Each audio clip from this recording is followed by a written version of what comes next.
Bonjour et bienvenue sur cette nouvelle vidéo de la Safran. J'espère que tu vas bien, installe-toi, il faut que je te fasse un petit peu de blabla avant de commencer. Depuis la dernière vidéo que tu as vue, il s'est passé pas mal de choses.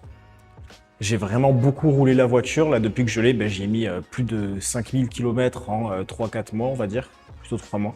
Et depuis que j'ai fait les triangles, donc vraiment la dernière vidéo, je n'ai rien fait, je ne m'en suis vraiment pas occupé, j'ai juste roulé avec, fait le plein, basta. Première galère qui m'est arrivée, j'étais en vacances très loin de chez moi et je te montre une photo des pneus avant, les deux, hein, c'est pas juste un, c'est vraiment les deux qui étaient comme ça.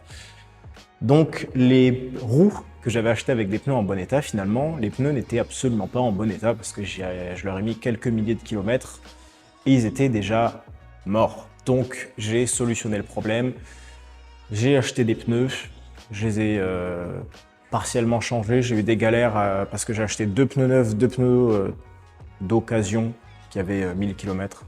Les pneus d'occasion sont déjà montés. Malheureusement, je vais t'expliquer par la suite pourquoi tu ne vois pas la roue en 17 ici.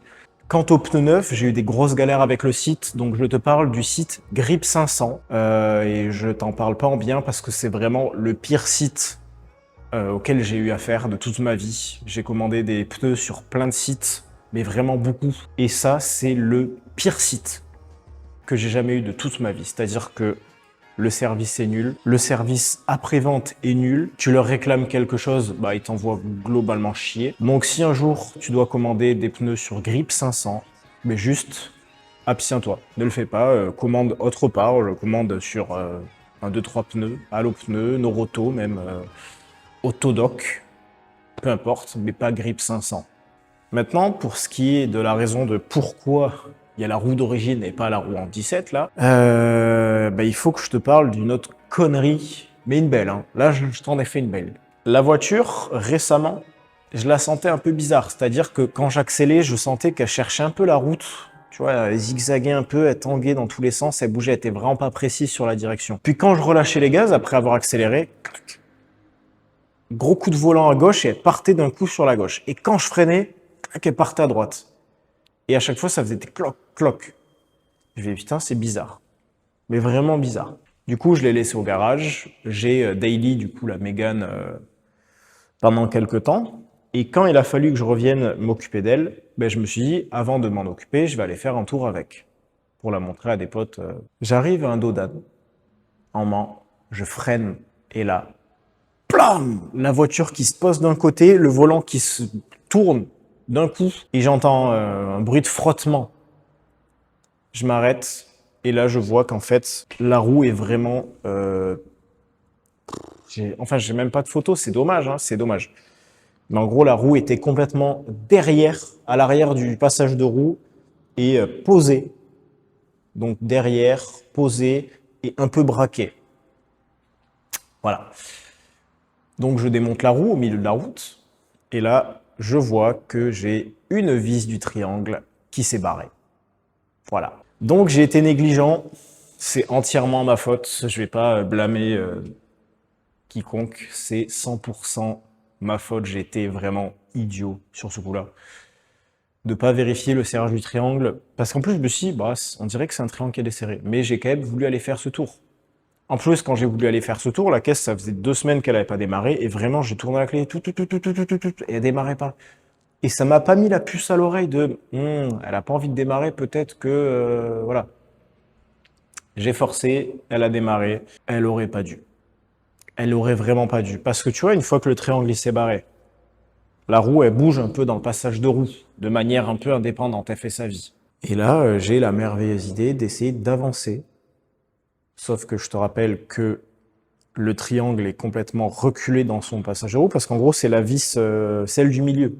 Donc en gros, le triangle, il faisait que bouger, tu vois, ça faisait comme un pivot. Et à force de forcer, je te mets une photo du cardan.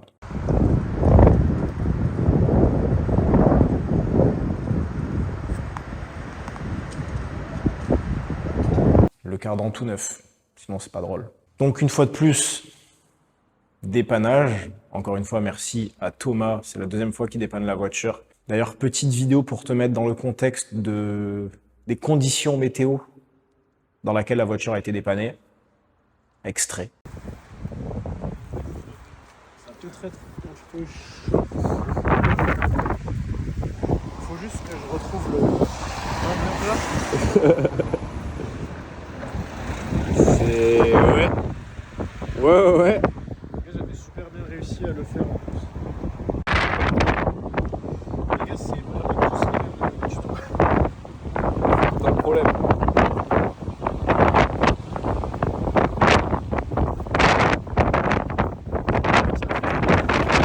Je pense que ça tient. Ouais, ça tient. Oh, non. Ils sont pliés, mon frère.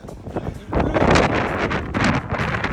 Donc tu vois que niveau météo déjà c'était la tempête. Plus il faisait nuit. Bah ça, la nuit on l'a choisi, c'était pour qu'il y ait moins de gens sur la route. Mais le vent c'était pas super agréable, je t'avoue, pour réparer la voiture sur le bord de la route. Parce que ce que je t'ai pas montré, c'est que j'ai emmené pas mal de mes outils là où la voiture était en panne. J'ai dû lever la voiture, enlever la roue en 17, remettre la roue d'origine, desserrer les trous de cardan, enlever le demi-cardan qui s'était mis un peu en travers et qui bloquait complètement. J'ai dû improviser une réparation aussi pour que le triangle tienne bien, parce que comme tu peux t'en douter, une vis de triangle de Renault Safran, tu trouves pas ça à tous les coins de rue. J'en ai racheté une depuis. Mais voilà. Donc ceci étant dit, on va se mettre aux réparations et je te montre un peu de plus près ce que j'ai fait.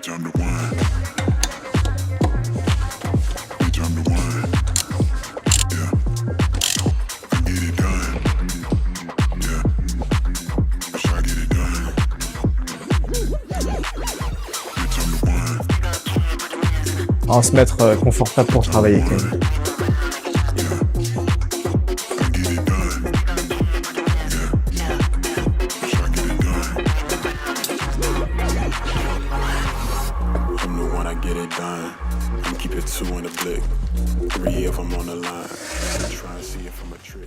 Donc voilà, on y est devant ma réparation. Donc voilà, je t'ai mis une tige filetée avec un putain d'écrou et dessous contre écrou, tu vois. Et là par contre au fond, au fond juste derrière, quoi, tu peux voir le cardan, l'autre morceau.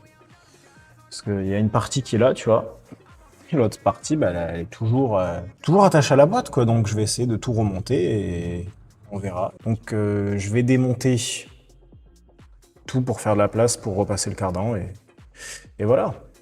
Bon, le triangle est remonté juste ici, comme tu peux le voir.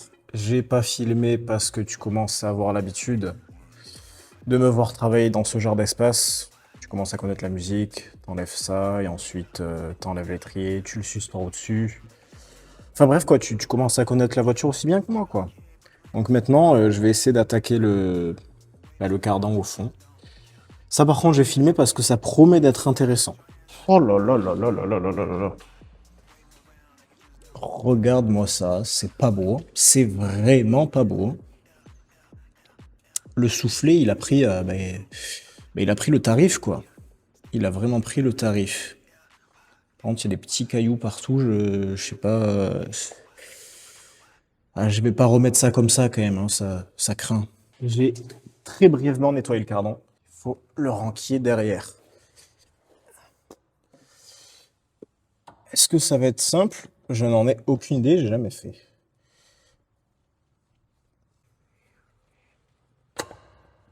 Ah, il s'est ranquillé. Ça, c'est une bonne nouvelle. J'ai l'impression que c'est bon, hein. Putain, c'était plus simple que ce que je pensais. Mais bon, c'est pas fini. C'est pas fini. Là, ce que je vais essayer de faire maintenant, c'est tout remonter et voir si ça tourne, quoi. Parce que si ça tourne pas, c'est chiant. Parce que là, si on tire... Oh ouais, putain, non, si on tire... Ah, si, il ressort. Ah. Putain, si la voiture, elle peut être réparée aussi facilement juste en remettant une vis et changer un soufflet, moi, je dis oui. C'est remonté, comme pour la séquence juste avant. Je t'ai pas tout filmé parce que... tu connais, quoi, tu connais. Pendant que je vais tout remonter, il faut que je te raconte un peu aussi. Du coup, la voiture ne ferme pas avec quand tu mets la clé dans la porte. Ça, c'est toujours vrai. Cependant, il y a un petit moment, et je sais pas pourquoi j'ai oublié de t'en parler, j'ai changé la pile de la télécommande, enfin genre de la clé, quoi. Et la voiture ferme et ouvre à distance. Donc ça, c'est cool. Cependant, petit problème assez connu sur les Safran et sur les Renault de ces années-là, genre Clio 1, même les Clio 2, je crois, les Phase 1, les Kangoo, enfin, pas mal de Renault de ces années-là. Bah, il y a des problèmes sur les moteurs de centralisation, tu sais, les petits trucs qui s'ouvrent et qui se ferment pour verrouiller la voiture. Et moi, quand j'ouvre la voiture, bah, très souvent, il y a juste la porte arrière gauche qui s'ouvre. Donc pour fermer, il n'y a aucun problème. Par contre, pour ouvrir, c'est... faut que j'ouvre la voiture. Donc ça ouvre que la porte arrière côté conducteur. Que j'aille dans la voiture et que j'ouvre avec le bouton qui est à l'intérieur. Ce qui est vraiment plutôt chiant, quoi. Parce qu'imagine, t'arrives, t'es là avec des potes, t'as pris la voiture. Tu veux qu'ils montent? Ben non, tu passes pour un con d'abord. Et là, on est sur une voiture de ministre. Donc faut pas passer pour un con. Le mec à qui j'ai acheté la vis du triangle, eh ben, je lui ai aussi acheté 5 moteurs de centralisation. Pourquoi tu me diras 5? Il y a 4 portes. Et non, le coffre, c'est la même pièce. C'est vraiment la même référence. Ensuite, petit truc chiant à faire aussi. Parce que les moteurs de centralisation, c'est très chiant à faire. Ben là, je pense que c'est le sujet d'une vidéo entière. C'est le radiateur de chauffage. Ça, c'est pareil, c'est une autre maladie qui est connue sur les Safran. T'as le radiateur de chauffage qui est en cuivre d'origine, qui fuit. Et quand il fuit, bah, du coup, ça te fait une perte de liquide de refroidissement dans l'habitacle, donc déjà, ça sent. Et en plus, ça te fait une buée de ouf dès que tu mets le chauffage.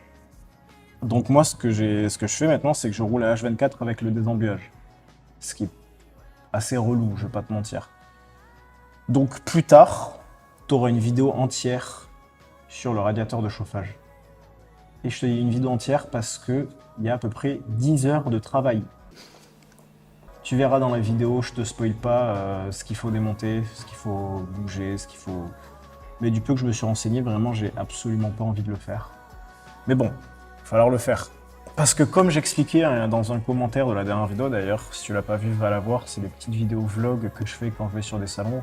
Je sais que ça marche beaucoup moins bien que la Safran, mais si jamais tu veux passer un bon moment, tu peux aller la voir. Du coup, sur un commentaire de cette vidéo, j'expliquais à l'un d'entre vous que avant d'attaquer vraiment le projet, parce que j'ai toujours les idées en tête, tu vois, j'ai déjà des idées sur l'admission de la voiture, j'ai failli choper une pièce pour les suspensions, ça je t'en dis pas plus. Mais ça, il y a plus moyen que ça se fasse pas finalement que ça se fasse. Enfin, j'ai plein d'idées pour la voiture, je veux toujours faire ce projet, ça me tient toujours à cœur, la voiture me fait toujours kiffer. Sauf que, comme j'expliquais quand j'ai répondu à ce commentaire, je préfère d'abord fiabiliser la voiture, partir sur une base saine, et ensuite commencer vraiment à modifier. Je ne vais pas commencer à modifier une base qui est pourrie. Parce que la voiture, je la roule pas mal et j'ai envie qu'elle soit agréable à conduire, quoi. Donc une fois que toutes les réparations seront faites, là on va pouvoir commencer à attaquer de la modif. Des bonnes modifs. Je t'en dis pas plus. Donc que je te montre un peu ce dont je viens de parler pour la fermeture de la voiture. Tu vois, là, elle est ouverte. Là, la clignote 2 fois se ferme. Et là, normalement, elle est réouverte. On va voir, est-ce qu'elle va me faire paraître pour un menteur? Non, tu vois bien. Donc là, pour rappel, elle est ouverte. Donc là, tu as cette porte qui s'ouvre. Et si on va côté passager, là, c'est fermé. Et là, c'est ouvert. Donc tu vois, c'est vraiment très aléatoire. Parce qu'elle, souvent, elle ne s'ouvre juste pas. Donc, voilà, on va en profiter. Il y a la porte de devant qui est ouverte. Ce que je dois faire, c'est, tu vois, elle est là-haut, là. Là. Tu vois, j'appuie plusieurs fois pour être sûr. Et là, normalement, toutes les portes sont ouvertes. Donc, elle, on peut la refermer. Ce qui nous intéresse, nous. Voilà. Ceci étant dit, maintenant, on va démarrer la voiture. Et on va passer une vitesse, voir si les roues tournent. Mais juste avant, il faut que je te montre ça. La fameuse corde La fameuse corde avec laquelle on avait ramené la voiture au début et qui a encore servi à ramener la voiture.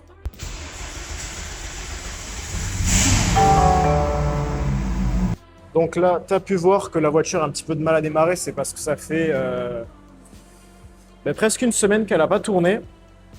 Et je crois que la voiture n'aime pas ne pas tourner tous les jours. Donc ça lui fait un petit problème pour démarrer. Et maintenant, si on passe une vitesse, ok. La première, la roue là elle tourne. La roue là elle tourne pas. Merci le différentiel. Donc là je tiens cette roue à la main et on voit que là-bas ça tourne. Donc c'est que ça marche à peu près. Et maintenant la magie du différentiel, si je lâche cette roue, elle va se remettre à tourner et l'autre là-bas, elle va s'arrêter. On va aller faire un petit tour pour voir si la voiture roule à peu près bien. Je vais juste faire le tour du quartier pour voir, sans trop abuser, parce que pour rappel, il n'y a toujours pas de soufflet de cardan. Pour l'instant, ça va. Ça fait juste une semaine que je ne l'ai pas roulé la voiture, mais putain, qu'est-ce que ça me fait du bien de la retrouver. J'ai la Mégane à côté, la Mégane qui marche vraiment super bien. Rien à dire sur la Mégane. Hein. Mais ça, c'est tellement mieux. Par contre, un truc qui m'a absolument pas manqué avec cette voiture, c'est vraiment les à-coups qu'elle donne. Ça, c'est pareil, apparemment, c'est connu, cette voiture donne des à-coups quand on coupe les gaz et quand on les remet. C'est un putain d'enfer.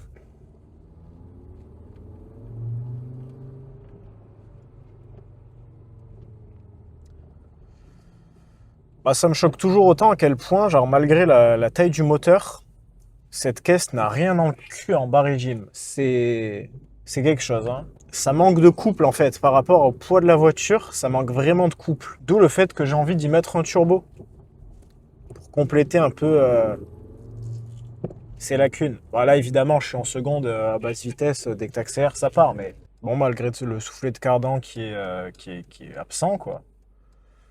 Ça va. Après avoir réparé mes conneries des jours d'avant, on va maintenant s'attaquer au moteur de fermeture et d'ouverture des portes comme j'expliquais juste avant. Je te démonte la contre-porte et on regarde ça ensemble. Et voilà, la contre-porte est démontée, comme tu peux le voir. J'ai tout foutu en vrac dans la voiture. Et ce qu'il va falloir qu'on démonte, c'est cette petite pièce qui est juste là. Donc il faut juste que je regarde comment ça se démonte, ou plutôt que je regarde comment c'est fait sur la pièce que j'ai récupérée. Et on voit ça juste ensemble. Bon, de ce que j'ai compris, il faut enlever ce petit truc qui est là, ce petit ergot, et après on dirait que c'est clipsé au fond là-bas. Après, comme tu peux t'en douter, ça va être compliqué de filmer et de démonter la chose. Donc, je vais essayer de la démonter de mon côté. Et si c'est la galère, je te le dis, quoi, je te montre. Ok, 30 minutes plus tard, j'ai réussi à démonter le premier, qui est juste là. Et ce que je ne savais pas, c'est qu'en fait, il y a une goupille. Si tu regardes là, il y a cette espèce de goupille-là qui va servir à mettre le moteur dans son logement qui est juste là, que tu vois derrière mon doigt. Et je savais pas qu'il y avait la goupille, du coup j'ai forcé. J'ai tout cassé. Voilà, donc la force ne résout pas tous les problèmes, même si ça peut en résoudre certains. Mais là, si tu regardes ici, là, c'est cassé. Donc, c'était véritablement chiant et compliqué d'en faire un. Je vais essayer de tout remonter. Remonter le nouveau qui est juste là. Donc c'est le même, il vient d'une Safran, c'est un d'occasion parce qu'apparemment ceux qui sont vendus en aftermarket sur Autodoc, etc. sont un peu merguez. Ok, donc c'est remonté. Maintenant que c'est remonté, je peux te montrer, je peux te donner quelques petites astuces si tu dois faire ça sur ta Safran, ou je pense que ça marche aussi sur certaines Renault. Donc tout d'abord, comme je te l'ai montré, il y a la goupille. Ensuite, une fois que tu as la goupille, soit tu t'emmerdes à la sortir, soit tu fais comme moi, en gros. Je te ferai un zoom sur la vidéo pour que tu vois. En gros, j'ai pris cet endroit et j'ai fait levier avec un tournevis pour l'écarter. Et j'ai fait à peu près pareil de l'autre côté. Ensuite, si tu regardes le moteur, il y a ces petits ergots là. Donc en gros, le moteur, il est comme ça. Et ce que tu vas faire normalement, c'est que tu enlèves la goupille. Normalement, c'est... Ouais, regarde, moi je l'ai fait levier, du coup je l'ai défoncé le truc. Normalement, tu enlèves la goupille et ce que tu vas faire, c'est juste clac. Tu le descends comme ça. Évidemment, t'oublie pas d'enlever ce petit truc là, qui vient connecter en gros tout le système au moteur. Une fois que tu as fait ça, tu l'as fait coulisser vers le bas, surtout t'oublies pas d'enlever la prise qui est juste dessous, tu vois, t'as juste à tirer dessus, c'est vraiment super simple. Une fois que tu l'as enlevé, tu peux prendre le nouveau. D'abord, ce que tu vas faire, c'est brancher ce petit truc là, du coup. Tu le fais bien avant, parce que moi je l'ai fait après, une fois que j'ai tout remonté, je me suis fait chier. Donc petit conseil, tu le fais avant. Et ensuite, tu le fais coulisser par le bas, tu le rebranches, et là tu mets ta goupille pour le bloquer. Voilà. Donc c'est un travail qui est très fastidieux dans le sens où il n'y a pas beaucoup d'accès, comme tu peux voir, c'est un peu compliqué, tu le fais un peu à l'aveugle, t'as pas vraiment d'outils de démontage, faut le faire ça comme tu peux, quoi. Mais ça se fait. Ça se fait, ça se fait. Donc maintenant, faut remonter tout le panneau de porte. Une fois que c'est remonté, je te montre ce que ça donne.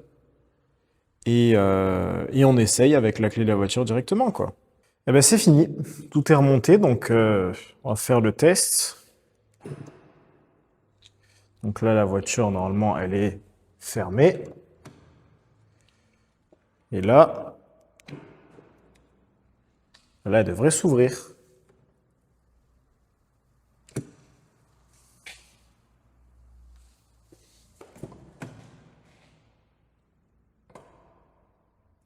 Ben, je vais pleurer. Voilà, je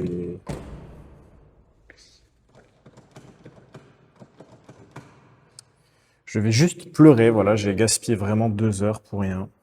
Ça, c'est le visage d'un homme qui est très déçu. Mais vraiment très déçu. Peut-être que j'ai mal fait quelque chose, je sais pas. Plus je me disais avant, faudrait peut-être que je teste avant de tout remonter et tout, parce que là, j'ai vraiment tout remonté, quoi. On va se retrouver sur un autre jour, le temps que je digère ça, parce que là c'est dur, là, j'ai vraiment passé 2 heures pour rien. Bon, j'y suis retourné, comme tu peux voir, c'est de nouveau démonté. J'ai même testé un autre moteur. Comme tu peux voir, il n'y a plus rien à l'intérieur, là. Moi, tu verras pas grand-chose, mais crois-moi. Et j'ai cette fois testé avant de tout remonter. Et ce qui s'est passé cette fois, c'est que je me suis rendu compte, quand tu ouvres ou que tu fermes la voiture, en fait, le petit moteur, il se lève, il se descend, tu vois, pour actionner toute une cinématique qui vient fermer la voiture, qui vient la verrouiller. Ce que j'ai remarqué, c'est que quand tu fermes la voiture, il descend. Et quand tu ouvres la voiture, en fait, il remonte à peine. Et c'est quand tu forces avec le bouton dans la voiture que là, clac, il s'ouvre en entier. Donc, ce que j'ai fait, j'ai tout simplement acheté de la graisse et du lubrifiant, en gros, pour un peu déverrouiller tout ce qui pourrait être un peu bloqué, tout ce qui pourrait être un peu grippé. Donc, je vais faire tout ça, tout graisser. Enfin, d'abord, dégripper, graisser, remonter le moteur. Et on verra. Je te reprends quand j'ai fini tout ça. Ok, je suis en dehors de la voiture. Donc là, tu vois que la voiture elle est ouverte. Là, elle est ouverte. Maintenant, je la ferme. Là, elle est fermée. Là, elle est fermée. À savoir que je prends cette porte de référence parce que c'est celle qui marche tout le temps. La seule d'ailleurs. Et maintenant, si on ouvre, elle s'ouvre. Et là, ça s'ouvre aussi. Eh ben j'ai envie de dire que c'est une victoire. c'est une victoire. Si ça marche une fois que tout est remonté et que ça marche au long terme, eh ben, ce sera vraiment une victoire. Donc, ce qui va se passer maintenant, c'est que je vais essayer de faire sur tous des grippants graisse, comme j'ai fait sur celui-là. Je vais pas forcément les changer, parce que je me dis que s'il marche, bah, il marche quoi. On va tout lubrifier, tout graisser, et on va voir si ça marchera sur le long terme. On espère. Bon, on se retrouve à l'arrière de la Safrane pour cette fin de vidéo. Comme j'ai dit en début de vidéo, petite vidéo plus légère en contenu, parce que là, j'arrive à la fin de ce que je peux faire facilement sur la voiture. Comme j'expliquais plus tôt, il me manque le radiateur de chauffage. Et j'ai aussi les seal and block de crémaillère de direction qui sont complètement atomisés. Mais apparemment, la pièce n'existe plus. Donc si tu as des combines pour se procurer cette pièce ou que tu en as même toi à vendre, tu mets un petit commentaire et on pourra regarder ça ensemble. Maintenant, il faut que je te parle de la suite. Donc là, après cette vidéo de la Safrane, il y a une vidéo de la Mégane. C'est pour ça que la Safrane, je vais la laisser en stand-by. Là, elle roule bien, on va dire. Je vais la laisser en stand-by parce que la Mégane, tu verras dans la prochaine vidéo, j'ai quelques petits trucs à faire dessus, des trucs pas mal. Puis en plus, j'ai on va dire un changement de situation. Je déménage, donc j'aurai plus accès au garage et j'aurai moins de temps. Par contre, j'aurai plus d'argent. Donc plus d'argent, je pourrai plus facilement claquer des sous dans la voiture. Surtout que une fois que la Mégane est 100% terminée, je m'en sépare. Donc voilà, je te spoil un peu la suite. Je m'en sépare parce que je change de situation professionnelle, j'aurai un véhicule de taf, donc plus besoin d'un daily. Donc la Safrane sera le projet et j'aurai une autre voiture à côté. Donc j'aurai plus besoin de la Mégane, ce qui va faire rentrer des sous et ce qui va faire que j'aurai pas deux voitures à m'occuper. Donc ceci étant dit, moi je te laisse ici. J'espère que cette petite vidéo t'a plu. Comme d'habitude, n'hésite pas à liker, à t'abonner si ce n'est pas déjà fait. Petit commentaire, si tu es encore là, n'hésite pas à le dire, ça fait plaisir. Et nous, on se retrouve prochainement pour une vidéo de la Mégane. Vidéo assez comique, on va dire. J'en ai pas trop rigolé sans vouloir trop te dire, mais maintenant, il vaut mieux en rire qu'en pleurer. Donc, je te dis à la prochaine pour cette bonne vieille Mégane. La Safrane revient très bientôt. Et donc, à la prochaine. Ciao!